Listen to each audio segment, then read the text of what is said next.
Assalamualaikum warahmatullahi wabarakatuh. Perkenalkan, nama saya Abdul Majid, mahasiswa Universitas Terbuka UPPBJ UT Pekanbaru dengan program studi agribisnis. Akan mengungkapkan materi terkait penerapan metode penyuluhan massal dengan mata kuliah penyuluhan pertanian. Memanfaatkan tandan kosong kelapa sawit sebagai pengganti pupuk KCL. Latar belakang dan tujuan. Tujuan dari praktik ini adalah untuk memenuhi tugas mata kuliah, melatih komunikasi digital, dan menyebarluaskan teknologi tepat guna kepada para petani. Sasarannya, para petani kelapa sawit mandiri ataupun kelompok tani di wilayah Pekanbaru dan sekitarnya.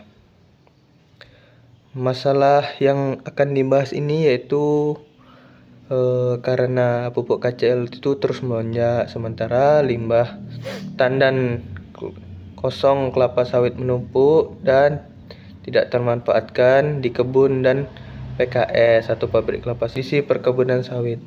Kebutuhan kalium pada perkebunan sawit sangat tinggi agar tandan yang dihasilkan oleh pohon sawit itu mendapat ukuran yang maksimal. Kemudian ketergantungan terhadap pupuk KCL kimia yang harganya terus melonjak dan akan membebani para petani kelapa sawit. Defisiensi kalium atau kekurangan kalium akan menyebabkan pelepah kering sehingga akan menurunkan hasil panen.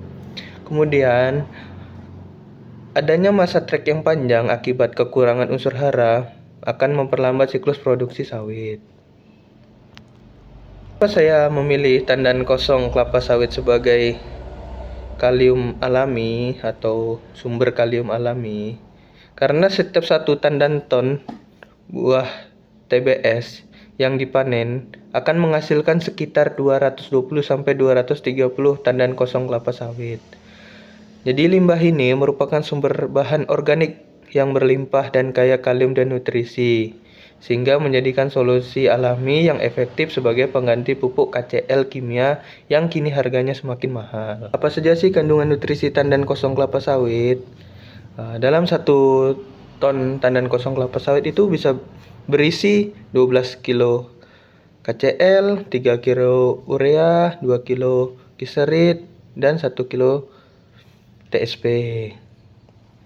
Jadi dalam 1 ton tandan kosong kelapa sawit yang belum diolah itu mengandung nutrisi yang cukup lengkap.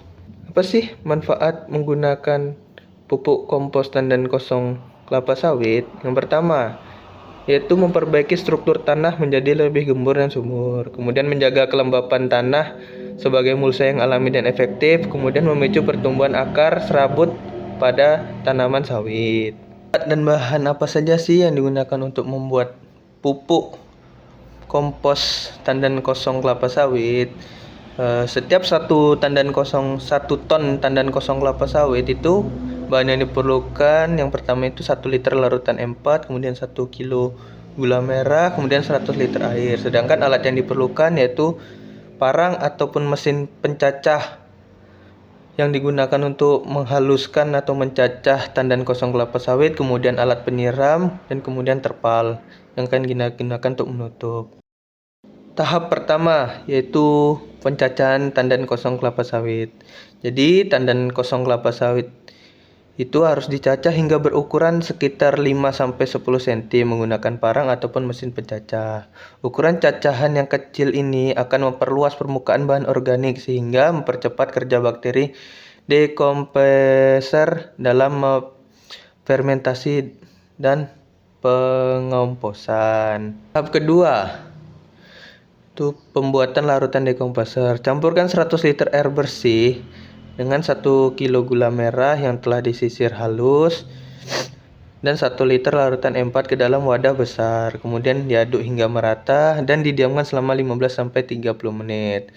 Yang kemudian akan digunakan untuk menyiram tumpukan tandan kosong kelapa sawit yang sudah dicacah tadi. Ketiga, itu pelapisan dan penyiraman tandan kosong kelapa sawit yang sudah dicacah. Cacahan dibuat setebal 20-30 cm, kemudian disiram dengan larutan dekomposer yang dibuat menggunakan larutan 4 gula merah dan air, kemudian disiram secara merata. Ulangi proses tersebut hingga mencapai 1 sampai 1,5 meter untuk hasil fermentasi yang lebih lanjut. Tahap keempat yaitu penutupan dan perawatan fermentasi.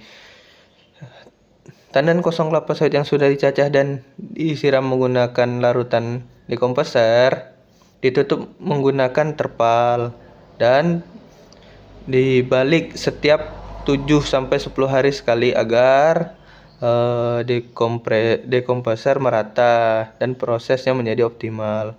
Kemudian dipantau suhunya agar di bawah 60 derajat agar bakteri tetap hidup.